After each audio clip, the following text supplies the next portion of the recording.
Hey everyone, in this video we're going to take a look at the second part, or the second story of chapter 6 from the Road to Latin textbook, which is called Servae Romanae II. Okay, so like I said, this version of the story, I just changed the name. If you're using the actual textbook, you might see it called Domina Benigna. Too, right? The kind mistress too. Again, I don't love this title. The implications of the kind mistress and the happy slaves is not one I'm a big fan of. So if you're wondering why it has a different name, that's why. And if you want to dive more into the story, the grammar, like I've been saying on these videos, feel free to take a look at my website. You could check out this story, see an English translation, look at it with the cases highlighted. You can look at my grammar notes, practice problems, whatever it is you need to help you as you work your way through the Road to Latin textbook. Or if you're not familiar with the Road to Latin textbook, you can find it all there, just as a way to dive in and see what a really cool textbook it actually is. So use whatever you need to, and good luck working your way through. If you have any questions about it, just let me know, of course. But before we dive into translating the story, again, in this chapter, what we're working on in terms of grammar is using the dative case with adjectives. So this story is going to have more opportunity for you to see that in action and translate that as you go. The other thing you got to do, or the first thing I should say before you start, vocab. Please learn the vocab. You have to, and if you already learned the vocab for the first part of this chapter, Servae Romanae I, it's the same words. You'll be fine. But just make sure that you feel really comfortable with the vocab and that you've looked over the grammar I just referenced, so that you can feel comfortable enough to translate on your own. And once you hit that point, again, you want to read the story out loud. Find someone who can read it back to you. That way, you're working on your speaking and pronunciation when you're reading the story, and your listening skills, right? Your understanding when someone's reading it back to you. It's really important that you don't shut those two skills off, because they will help you with your Latin as you go. But once you've hit that point and you feel comfortable and ready to dive in, just start reading your way through it, and hopefully it makes sense to you as you go, which is what we're going to do now. So the second story starts with this. You have hodie Tullia et filiae novam tabernam intrant.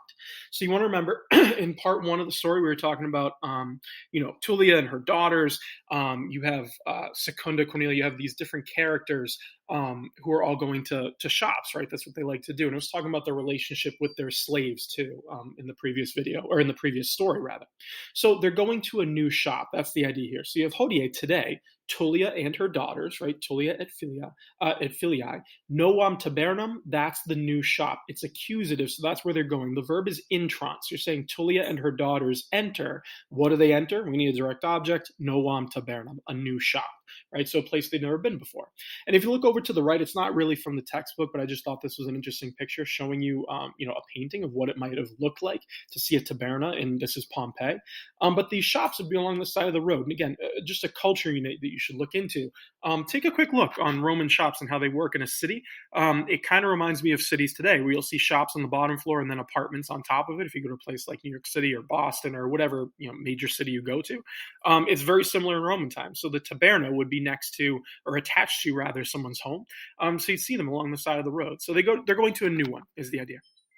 And you have taberna nova est proxima tabernae galbae. Now, this sentence is interesting because you have two words next to each other, tabernae and galbae, that are using the same endings, but they're doing different things, right? They're in different cases, rather. So you start with taberna nova, right? The new shop. So the new shop, the one that they just found, is proxima. It's near to. And again, when you have proxima, this is one of those adjectives that goes with the dative, because you're not just nearby, you're near or nearby to something, right? So we have to think, which of these two words is the shop near? It wouldn't really make sense to say that the new shop is near to Galba, because he can move around. Like, what would that actually mean? The more interesting thing, or the more useful way to translate this is to think of tabernae as the thing it's next to, right? So at first you're like, the new shop is near to a shop. Well, what does that actually mean? Well, you need to take that phrase as the two words rather as one phrase, tabernae galbae. So let's just for the moment put tabernae off to the side and say that's going to be dative. What would galbae be? Well, it's not going to be dative, because we're not saying two or four galba. It's not nominative plural, because there's only one of them and he's not the subject. It's going to be genitive. When you put it together, tabernae galbae means the shop of Galba, right? Which is someone we referenced in a previous story, right? So it's saying the new shop is close to or nearby to the shop of Galba. That's how this all plays together. So you have this dative going with proxima, and then galbae is just telling you whose shop the new one, whose shop it is, right? The new one is near Galba's shop, right? So it's showing possession. So again, it might have not have been a tricky sentence to you, but I like to point out whenever you see, endings next to each other that are overlapping but doing different things, it's always good to pause and really understand what's going on. Then it continues. You have Cornelia et Secunda, tunicas et soleas maxima desiderant. So Cornelia and Secunda, the daughters, there's your subject, right? They're both nominative case. They desiderant. Notice how the verb ends in an nt, desiderant, because there's two of them desiring, right? And they maxime, desiderant. They're greatly desiring, right? So Cornelia and Secunda greatly desire. What do they really want or greatly desire? They want tunicas et soleas. There's your accusative plural. They want tunics and shoes, or sandals rather, right? Then you have tunicae rubrae sunt Corneliae gratae, sed tunicae albae secundae sunt gratae. So this is a really great sentence, and one of the reasons I like this textbook. Every single word in here, every single noun, I should say, is using the exact same ending, AE, but it's for a different reason, okay? So the first thing we have to find is, what is tunicae rubrae doing, the red tunics? That's your subject. You're saying tunicae rubrae sunt, the red tunics are. What are they? They're gratae, they're pleasing, okay? Pleasing is one of our new adjectives that we said goes with the dative. It's pleasing to someone. So now we look around and we say, who are the tunics pleasing to? Oh, they're pleasing to Cornelia, okay? But even if you weren't sure, Cornelia couldn't be the subject there because, again, there's only one of her, and AE is a plural nominative ending. So in other words, if Cornelia were the subject, it would have to be plural. It wouldn't make any sense. It's also not going to be genitive because you're not saying the red tunics are pleasing of Cornelia. Like, it just doesn't add up. These words, gratae, one of them, these adjectives go with the dative case. Cornelia is dative. So the red tunics are pleasing to Cornelia, but the tunicae albae, the white tunics, are pleasing, sunt gratae, right? They're pleasing to Secunda, right? Secunda is dative. So again, Secunda here can't be nominative plural. It wouldn't make sense to be genitive singular. It's going to be dative singular. And the reason I'm listing those three is all three of those endings I just said use AE, right? So there's overlap between first declension, nominative plural, genitive singular, dative singular. They all use AE. So again, this sentence at the end is not particularly difficult, I would say, but it is interesting because, again, all the endings are AE, and you just have to parse out what makes the most sense. Look at the context, you'll always get it right. So it's saying that one of the daughters, Cornelia, wants red tunics, basically, right? And a tunic, by the way, I should have mentioned, is sort of like a t-shirt, I guess. It has sleeves, but it goes down to your knees, usually, sometimes past your knees. So if you're looking at the picture to my right, in the kind of foreground, there's a guy holding a flower, rose, I don't know what it is. He's actually wearing a red tunic.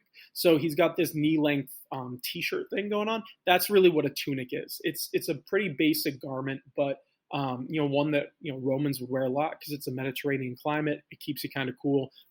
That's what's going on here. They're not always walking around in togas, no matter what you've seen in movies. Okay, so one daughter likes the red tunics, the other one wants white tunics. That's the idea, and they're at this shop to kind of see both. Then it continues. You have puellae sunt tuliae carae. So again, all the words end in AE. So what's going on? Well, puellae is your subject, the girls. The girls are carae, right? They're dear. Carae is one of those adjectives that needs a dative. Who are they dear to? They're dear to Tulia, right? So the girls are dear to Tulia, right? Their mom.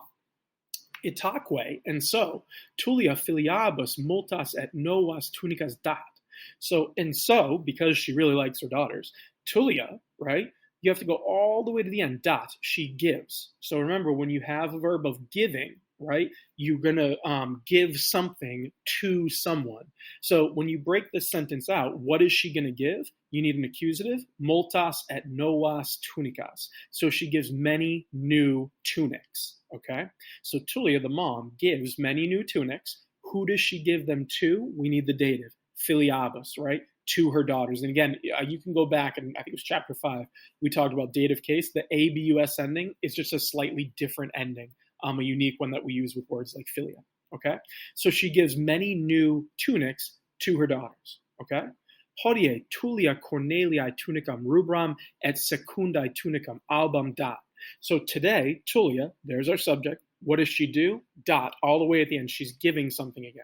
but she's giving two different things to two different people. So look at the words in blue. These are our accusative. She's giving a rubram tunicam, a red tunic, and then later she's giving a tunicam albam, a white tunic.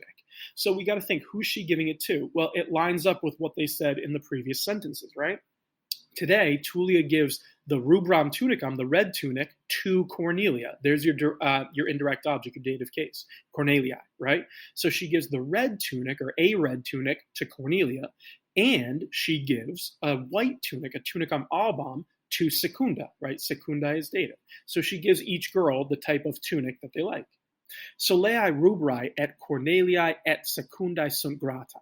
So soleae are really like sandals, right? Sandal shoes type thing. I guess sandals is probably the best translation, right? So rubrae means red. It's got the AE because it's describing soleae, right? Think of your noun adjective agreement. So red sandals are pleasing, sunt gratae, right? So red sandals are pleasing to, you have two datives, Corneliae and Secundae. The et is the correlative that means both and, right? So it's talking about both of them are happy with these. So you're saying red sandals are pleasing to both Cornelia and Secunda, right? Corneliae and Secundae are both dative. It means they both like them. So in other words, the sandals are pleasing to both of them. Itaque Tullia puellis novas et rubras soleas dat. So you can almost think of it saying because of this, right? Because they both like red sandals. And so Tullia dat, she gives, what does she give? Novas et rubras soleas. She gives new red sandals, right? It's plural because you wear more than one sandals, right? She gives new red sandals to the girls, puellis. There's our dative plural. Who did she give them to? She gave them to the girls. So in this section, right, of the first paragraph, you're seeing a lot of uses of the dative case. Sometimes it's just to use used as an indirect object, which is what happens in the last line, where it's saying she gives new red sandals to the girls. Sometimes it's used with these special adjectives, right? Like in the first line when you say puellae sunt Tulliae carae, right? There it's because you have the adjective carae, which means dear. You're saying that the girls are dear to Tullia, right? So it's a good way to see the different uses of the dative that we've seen so far. Then we continue. You have interdum. Domina benigna rosae et anae novas tunicas dat, quod servae filiabus sunt carae. So it continues again. This is sort of the theme that I don't particularly love when you get into the idea of the kind mistress or the happy slaves, but that's what's happening here. You have, meanwhile, interdum, the domina benigna, the kind mistress, right? Take it for what it is. The kind mistress, dat, gives. What does she give? Novas tunicas. She gives new tunics to Rosae, and to Anna, right? Anai. So those are Rosae and Anai are both dative. It's saying who she gives the new tunics to. Those are the two slave girls that we were talking about earlier in the chapter, in the first part of this chapter story, the first story of this chapter, you might say, right? So she gives them new tunics because she's nice. Sure, why not? Okay. So it says she gives them new tunics, quote, because the Servae, right, the slave girls, are carae. They sunt carae. They're dear to who, right? Remember, carae or cara, the singular form, is one of these adjectives that takes a dative. So who are they dear to? They're dear to the daughters, or to her daughters, filiabus. And again, it doesn't really say that Tullia cares about them, but she's saying, oh, my daughters like their slave girls, so I'll take care of them too. It's kind of the idea. Again, it gets into this sort of weird motif here when you have happy slaves and kind mistresses. But the idea is that she's buying stuff for her slaves too, which is, true. Romans, I guess if you happen to be a nice person, you would probably buy stuff for your slaves too, right? It's not necessarily the norm, but it is something that would happen. So she buys them new tunics as well. Okay, so everyone gets a tunic is the idea. Then you have tunicae novae servis sunt gratae, quod servae novas tunicas raro habent.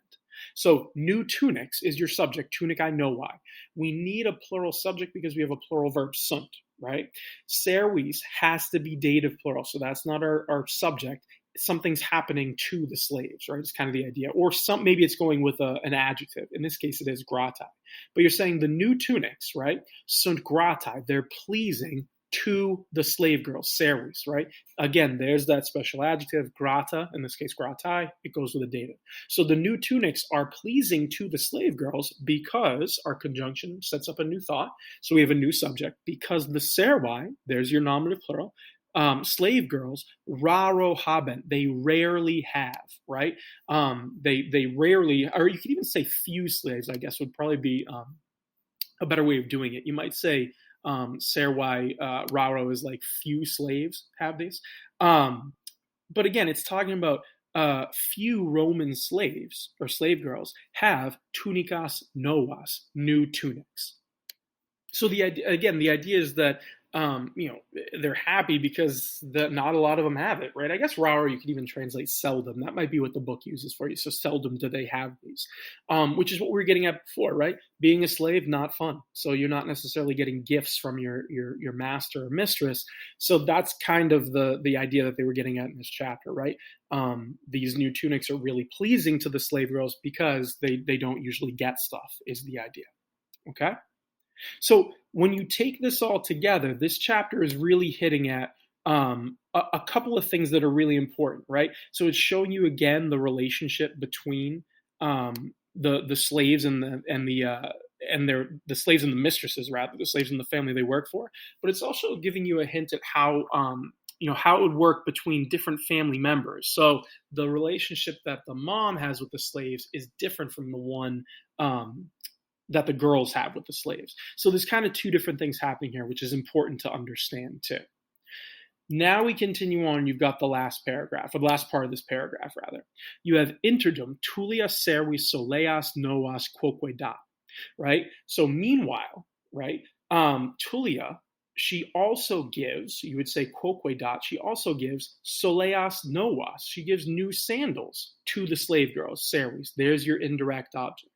Okay, so it's talking about how these slaves, they rarely have anything given to them. So it's not just that they get new tunics; they also get new sandals, right? Which would be kind of rare, right? So she also gives them new sandals. Then you have soleai novai rosai et anai sunt gratai quod paucae servae Romanae soleas habet. Okay, so the soleai novai, the new sandals, right? There's your subject. Sunt gratai, they're pleasing. Okay, so the new sandals are pleasing. Again, gratai takes a dative, so they're pleasing to Rosa, right, and Anna, the two slave girls mentioned. Okay, so they're pleasing to both of them because paucae servae, right, few slaves. Few slave girls, you might say, and they're Servae Romanae, so few Roman slave girls, habent soleas, have sandals, right? And again, they're trying to get at this idea of like, if you're not a particularly nice person, you're slaves, why would you bother giving them sandals when they could go barefoot, is kind of the idea. So it's trying to give you a glimpse of why they keep referring to Tulia as a domina benigna, right, a kind mistress.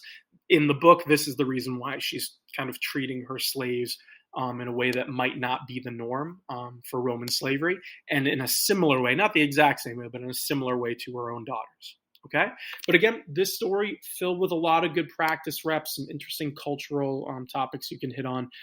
Work your way through it. Make sure you're practicing reading it over and over again until it makes sense to you without having to kind of live in your dictionary. And hopefully at this point, you're feeling more comfortable in general with the Latin now that we're 6 chapters in and the new grammar isn't giving you too many problems. But if you do have any questions at all, feel free to put it in the chat, in the comments below. I'd be happy to help you however I can. Just let me know. But otherwise, again, keep practicing, keep reading through. The more you read this and work on your grammar and memorize your vocab, the better off you're going to be. Good luck.